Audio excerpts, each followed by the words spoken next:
પિતાએ દ્રષ્ટિ કરી ઠાકોરજીના મંદિરની ધજા ઉપર અને દર્શન કરતાની સાથે ત્યાં ઢળી પડ્યો અને દિવ્ય દેહ ધારણ કરી ઠાકોરજીના ચરણોમાં સમાઈ ગયો. કારણ કે આ બીજું કોઈ નહીં, એ સ્વામીજીની સખી હતી કે જેને શ્રાપ મળ્યો હતો અને બાળા સ્વરૂપે આવી હતી અને ઠાકોરજી એક જ કાર્ય દ્વારા ચતુરાનંદનો પણ ઉદ્ધાર કર્યો અને અહીંયા આ સખી રૂપે શ્રાપિત દેહ ધારણ કરીને આવેલી એ સખીનો પણ ઉદ્ધાર કર્યો અને બંને કાર્ય આપ એક સાથે સિદ્ધ કર્યા. ધીમે ધીમે સમય વ્યતીત થવા લાગ્યો અને આગળ વર્ણન કરતા કહે છે કે અંબાલા શહેરની અંદર એક ક્ષત્રિય રહેતા હતા. એમનો એકનો એક પુત્ર. પિતાની ઈચ્છા હતી કે આ સારો વ્યવસાય કરે, સારું કાર્ય કરે, પણ એ પુત્રને નાનપણથી એવી ટેવ, જ્યાં સંતોનો સંગ દેખાય, જ્યાં ભગવત ગુણગાન, ભગવત કીર્તન થતા હોય, ત્યાં જઈને બેસી જાય, ત્યાં જઈને ભગવત ચર્ચા કરવા લાગે. પિતા વિચાર કરવા લાગ્યા, જો એમને એમ ચાલતું રહેશે તો આનું ઘર કેમ ચાલશે, કેમ કહીને પોતાનો વ્યવહાર નિભાવશે. એને લગ્ન કરાવી આપ્યા. કદાચ લગ્ન થશે, જવાબદારી આવશે તો પછી સંસારમાં મન રાખશે, પણ લગ્ન તો થયા પણ સંસારના બંધનો એમને સ્પર્શી ન શક્યા. મનમાં કંઈ ન આવ્યું. પિતા વિચાર કર્યો અને એ પુત્રનું નામ હતું પૂરનમલ. અને પૂરનમલને લઈને ગયા એક મોટા ઝવેરી પાસે અને જઈને કહ્યું કે આપ આને હીરાની પરખ શીખવાડો. અને થોડા દિવસ એને ત્યાં કામ કર્યું અને ઝવેરીએ એમને એટલી સુંદર કળા શીખવી દીધી અને પૂરનમલ એ રત્નોના એટલા મોટા પારખી બની ગયા. એ ગમે તેવો રત્ન કેમ ના હોય એ જોઈને કહી દે આની કિંમત કેટલી, આ કયા પ્રકારનું રત્ન છે, એટલી પારંગતતા. એમની ખ્યાતિ પણ બધી જગ્યાએ વ્યાપ્ત થવા લાગી. પણ થોડા સમયની અંદર એમના માતા પિતાનું અવસાન થયું અને મનમાં જે વૈરાગ્ય હતો એ વૈરાગ્ય જાગ્યો. બધું સમેટ્યું, પત્ની પણ છોડીને ચાલ્યા ગયા. અને જ્યાં એક રાતે પૂરનમલ સૂતા હતા એવું અદ્ભુત સ્વપ્ન એમને આવ્યું.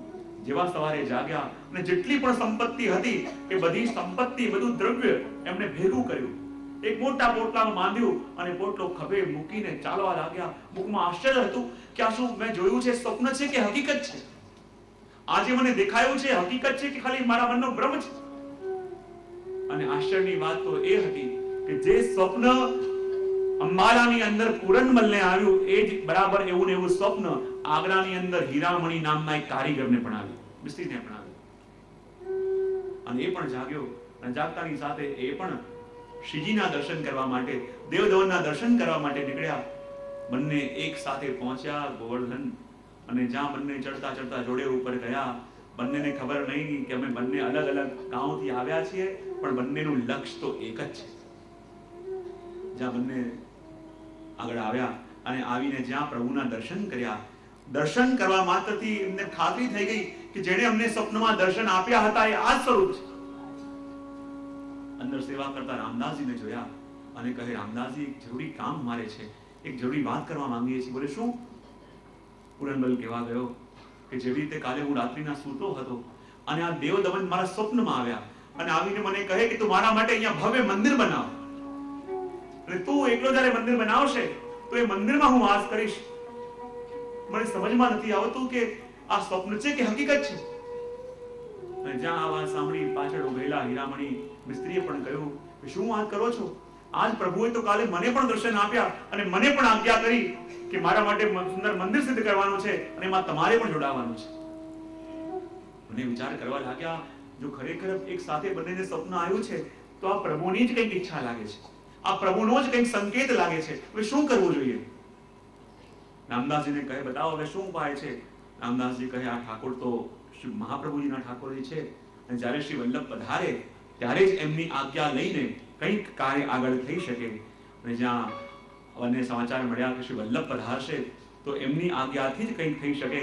બંને પ્રતીક્ષા કરવા લાગ્યા શ્રી મહાપ્રભુજી ક્યારે પધારે, ક્યાં પધારે. અને જેમ ભક્તોનો તાપ જાગ્યો, શ્રીજીનો મનોરથ હતો અને મહાપ્રભુજી પણ પરિક્રમા કરતા કરતા પંઢરપુર પધાર્યા હશે. ત્યાં વિવાહ કરવાની આજ્ઞા આપને થઈ. પોરબંદર, સિદ્ધપુર, દ્વારકા થતા થતા આપ વ્રજમાં પધાર્યા.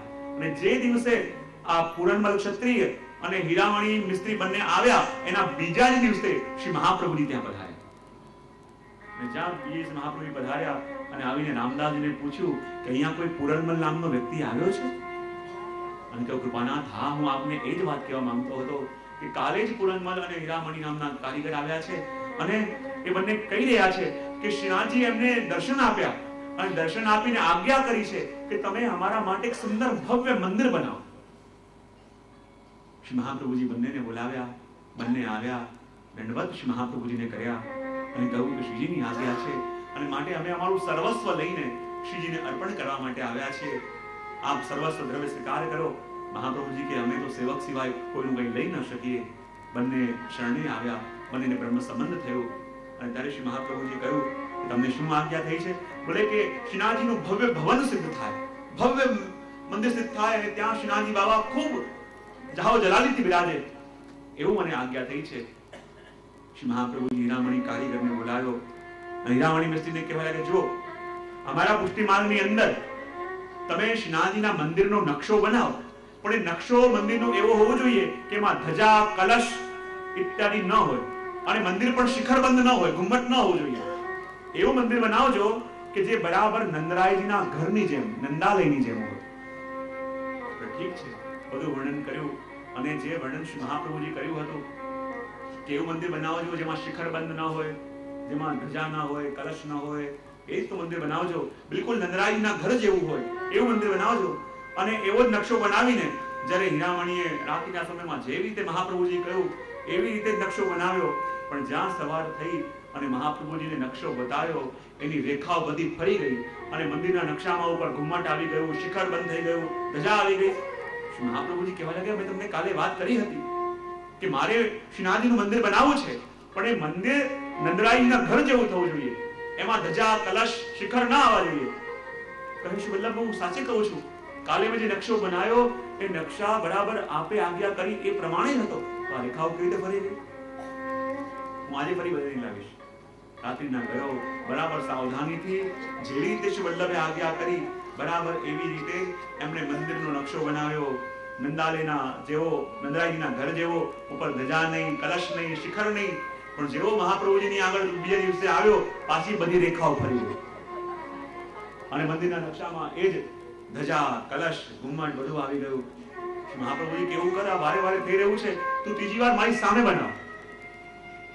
અને ત્રીજી વાર જ્યારે પેલા હીરામણીએ આ નકશો શ્રી મહાપ્રભુજીની સામે બનાવ્યો અને જેવી રીતે વલ્લભે આજ્ઞા કરી એવી જ રીતે નંદાલય જેવો બનાવ્યો, પણ દેખતા ને દેખતા બધી રેખાઓ આપોઆપ ફરી ગઈ અને મંદિર શિખર બંધ, ધજા, કલશ વાળું થઈ ગયું. અને મહાપ્રભુએ દમલાઈ તરફ ઇશારા કરતા કહ્યું કે દમલા, लगे कि श्रीनाथजी बाबा अब जगोद्धारक स्वरूप से विराजनो चाहे. कोई जगोद्धारक स्वरूप से विराजनो चाहे यासो यहाँ देवालय कीर्ति राखेंगे. અને ત્યારથી એકમાત્ર પુષ્ટિ માર્ગમાં શ્રીનાથજીનું મંદિર એવું છે કે જેને મંદિર કહેવાય, જ્યાં શિખર છે, ધજા છે, કલશ છે અને એના સિવાયના જેટલા પણ મંદિર પુષ્ટિ માર્ગમાં છે એ દરેકને હવેલી કહેવાય. અને હવેલી એટલે નંદરાયજીનું ઘર, નંદાલયનું ઘર. પણ શ્રીનાથજીએ દેવાલયમાં વિરાજવાની ઈચ્છા વ્યક્ત કરી અને મહાપ્રભુજી કહ્યું કે અહીંયા ભવ્ય મંદિર બનશે. શ્રીનાથજી બાબા બહુ જાહો જલાલીથી બિરાજશે અને કોઈક સમય અહીંયાથી બીજે કોઈ સ્થાન બધાશે. ત્યાં પણ શ્રીનાથજીનો મહિમા ખૂબ વધશે, ખૂબ જાહો જલાલી વધશે. પછી સમય જતા પાછા અહીંયા ગિરાજીની તળેટીમાં શ્રીનાથજીનું નવું મંદિર સિદ્ધ થશે અને ત્યારે શ્રીનાથજી બાબા પુનઃ પધારશે એવી આજ્ઞા શ્રી મહાપ્રભુજીએ કરી. અને ધીમે ધીમે સમય વ્યતીત થવા લાગ્યો.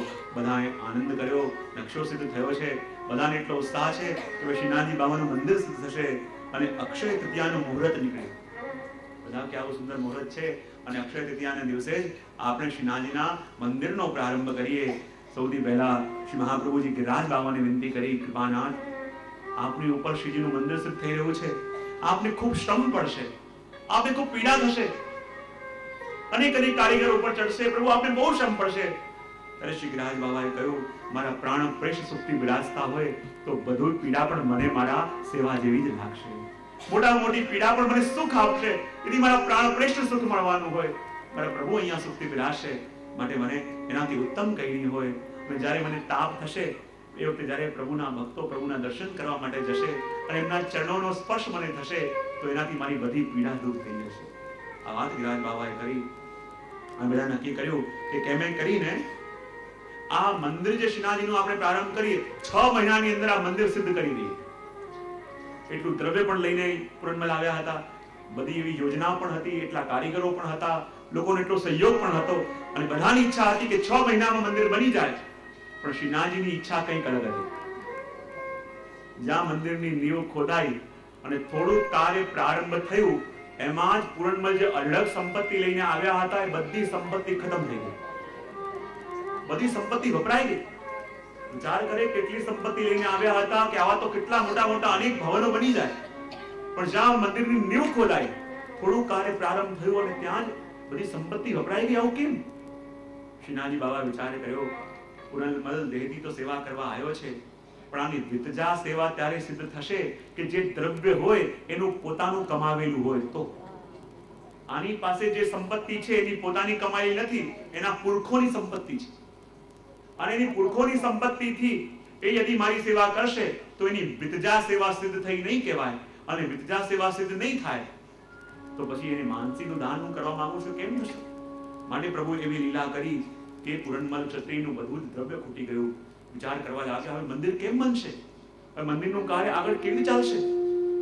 બધા મૂંઝાયા, બધા પ્રશ્ન કરવા લાગ્યા. ત્યાં મોટા મોટા વૈષ્ણવ આગળ આવ્યા, યદિ આપની આજ્ઞા હોય તો ખૂટતી સંપત્તિ બધી અમે આપી દઈએ. શ્રી મહાપ્રભુજી કહે, ના, આ મંદિર બનશે તો મારા પૂરણમલના દ્રવ્યથી જ બનશે, અને મારો પૂરણમલ જ આ મંદિરને સિદ્ધ કરાવશે. પૂરણમલે આજ્ઞા લીધી, કૃપાનાથ મને આજ્ઞા આપો, હમણાં જ હું કમાવા માટે દક્ષિણ તરફ જાઉં છું, અને જ્યારે એટલી સંપત્તિ ભેગી થશે ત્યારે હું પાછો આવીશ, અને મારા જ દ્રવ્યથી અમારો શ્રીનાથજી બાબાની જે આજ્ઞા છે એ મનોરથ હું સિદ્ધ કરીશ.